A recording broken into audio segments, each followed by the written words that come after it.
What's up, everybody? I'm here to talk Watcher.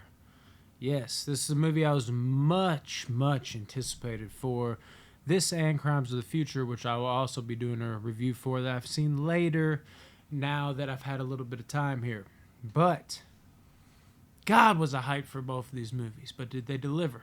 Stay tuned for Crimes of the Future. Watcher is now. First thing I'll say with the Watcher, I always want to call it the Watcher, even though it's just Watcher. This movie in particular is very slow pace. It is a slow burn. It won't be for everybody, make no mistake about it. But the performances, all very solid, in particular by the lead actress whose name escapes me right now. But she did a great job, and you're really on board with her the entire time because you're sitting there going through these motions with her. And as you're going through these motions with her, she has all these people around her that don't believe her, that there's this person that is stalking her. There's this person that is, well, it's in the title, watching her. And I can feel that. I see it on both sides. I think us as men, a lot of time, do not believe women, and we should, you know? But there's also this element of, okay, women do tend to, they get caught up in their emotions a little more than guys, let's face it. So it's a tender balance, but at the end of the day, if you got your girl and she's coming to you about something this serious, you need to take heed to that warning. And this movie showcases that in spades. Like I said, despite the slow runtime, the acting is very on point. The cinematography is very good, and that is the overall arcing theme of the movie: is that we need to believe women, whether that be with being sexually assaulted, being followed, things of that nature. And while, like I said, I think that's a touchy subject, this movie shows you, and I know it's a movie, but it shows you the capabilities of what can happen in real life if we do not heed warning to those warnings. As far as bad guy goes, the bad guy in this movie, the Watcher, he is actually very effective, I think. It's your typical slow burn. It doesn't really show him a lot. But once you get to look at him, it's also not just like, oh, that's who it is or whatever. Like, he's not very intimidating, but whether that's for play or not, he does have a very, like, oh, innocent looking Joe type of feel, which I think only adds to it because you're looking at him like, oh, that man's not really capable of anything. Is that not what it is with like every fucking serial killer, where you're looking at the person, you're like, oh, or like people even talking about serial killers, like when they live next door to them, I would have never have thought Joe. We'll use Joe since it's average Joe in this review. It's that classic. I would have never thought Joe could have ever been capable of that. And that's what makes this creepy. It's not some guy in a mask. It's not some fucking monster. It's somebody that you could find in your own backyard. And once everything fucking hits the fan, it takes a long time to get there, but once it does, it is downright chilling at times. There is moments, there is shots, there is certain things that play out here that are very effective. Almost Hitchcockian, I'll say. I do have one problem, and that is mainly with the ending. The ending, I'll do a quick spoiler after the review, the review and then the review with the spoiler. That, I don't know, it didn't really hit quite right for me, but at the same time, it still hit. This is exactly what I wanted this movie to be. If you know what you're getting into, and it's A24 film, you should know that. It's going to be a slow burn. I feel like you should have picked up on that. And it will have somewhat of a powerful ending that also might not give you, your moments that are like other horror movies, but also aren't very realistic. So, that could turn people away. The fact that it's not sensationalized and people want like the ending to go over the top, but A24 slow burn, you should have known this coming in. But the ending for that and for what it is, I think really delivers here. The Watcher is a great fucking horror movie, people. I think so. And The more I think about it, it's growing on me. And there is actually, like I said, only one problem that I can think of. And it might have something to do with something that I just said, but it's not the overall arcing theme of the movie, so it does not really hurt it overall. So let's jump into that spoiler. You should be gone by now if you do not want to hear spoilers. Speaking of realistic, the ending where the Watcher. Let's back it up a little bit. Let's talk about the one shocking scene on the subway. Let's actually back it up even another step. It's this constant cat and mouse game where you legitimately, and I should have said this in non-spoiler territory, even when there's nothing going on, you can feel the Watcher there. And that is very, very, very effective, and that's what I love about this movie. You feel like you're almost there with the girl being watched yourself.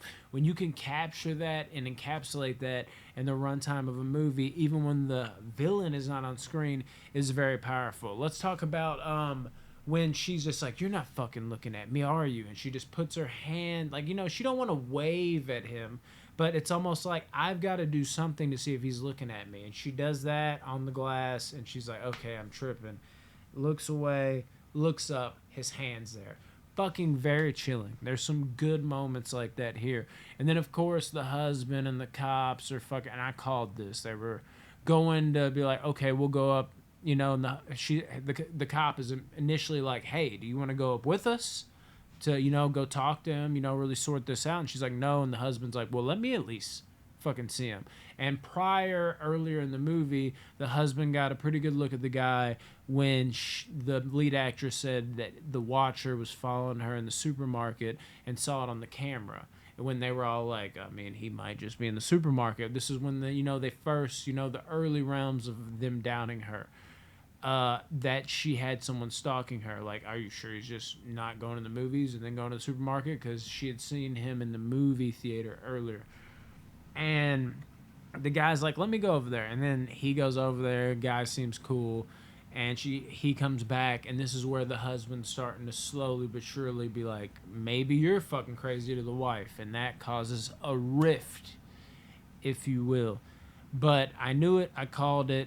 She starts to kind of like, who's watching me? So she starts following him around, and like he notices this, especially when she goes to his place, and then like his dad's there, and then he encounters her in the hallway, and she goes down the elevator, and it's that creepy shot of him just watching her as she goes down.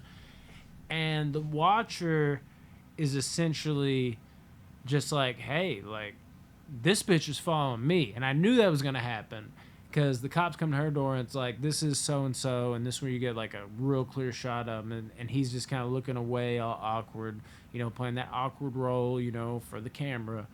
And he's just, like, just standing there in the background. The cop's just like, I'm willing to squash this if you are. And the wife, the girl that's been watched, is like, shit, like, I mean, what do I say here? And then out of nowhere, he puts out a hand to shake her hand. And that was chilling, too, because it's like, fuck, dude, he's going to get to touch her here. And you as the viewer is like, nah, fuck him. He's the fucked up one. And she's got to shake his hand to at least appear cordial. And right after that happens, the husband's full on off the deep end, like, making fun of his wife even with his friends in another language because they're now in another country. The wife caught on to it because she's been trying to pick up on the language and does know a few words.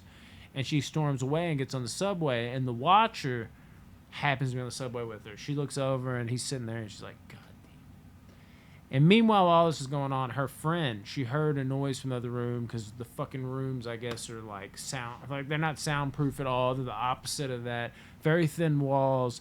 And she thought something was weird going on prior. And she even looked over at the closet thinking, like, is there something in the closet? She got distracted again. And as it turns out later in the movie, he was in the closet.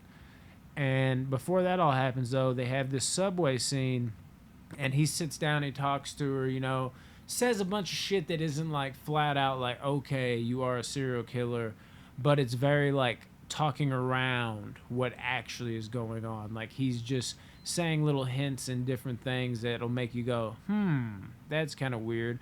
And then she starts to become fixated on his bag, or at least the viewer does. And it focuses on his bag, and then it looks away, and then focuses on his bag again. And the second time I took a good look at that bag, I was like, holy shit, because it's a see-through bag. It's not plain see-through, but you can kind of see because it's like a grocery bag. I'm like, that's her fucking friend's head. And it went away again, and then it went back, and you can kind of see that she's realizing that too. Again, feeling like you're in her shoes. You got the chills, you got the goosebumps, and you're looking at this, and you're like, holy fuck, that's her friend's head. And it cuts away and cuts back in. You're like, holy fuck, that's her friend's head. It's really kicking in. And she still isn't completely sold on it, but she's looking at it thinking she saw a head. She didn't know it's her friend's head. And basically, right after that ends, it cuts to her friend having music on. And she, again, the thin wall, she's like, okay, I can hear this. And she goes out and she's like, hey, and then she notices the door is open. She's like, why is the door open? And she walks in. And I knew this was going to be a problem. The same bag that had her friend's head in it gets wrapped around her head. And the Watcher has her, knocks her out, has the fucking knife to her throat, and you're sitting there like, oh my God. And she can hear her husband in the other room, again, thin walls. And you're sitting there like, oh my God, like, if she talks, he's going to slit her throat. He's got the knife to her throat, and he's thinking about it, and she says, hey, for two, slits her throat. Now, this is where it gets impactful. I'm a little bit on the morbid side. I was actually hoping, she died. And, slit throat, you're assuming she's dead. He kind of just lets her crawl around. She's going to, a drawer that she obviously knows something important's in, like, a gun. And she can't quite get there, and she just is running out of breath. And he lays down next to her in the same pose and just stares her in the eyes. This is a perfect fucking ending, people. Now, I'm wondering, is the husband going to find out he's in another room? He's seeing, the packed bags after they had their little fight. So he calls her, and he can hear, again, the thin walls. He hears the phone. So he goes down the hallway, and the Watcher comes down the hallway at the same time. Zips up, kind of looks at him with a smirk, and is going to walk away, you're assuming. But here comes the lead heroine. Don't see her come through the door, but he gets shot out of nowhere in the door. Now, I'm not completely opposed to this.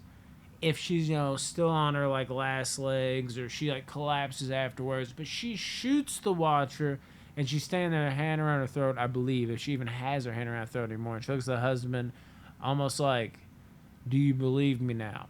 Which is cool. I like how it really imprints that. But add the effect that she falls over and dies. Like, of course, we're led to believe, like, how could she live through this? She's definitely going to die. But I don't like the fact that she doesn't die on camera through this. The fact that you leave it open and it's like, did this bitch survive?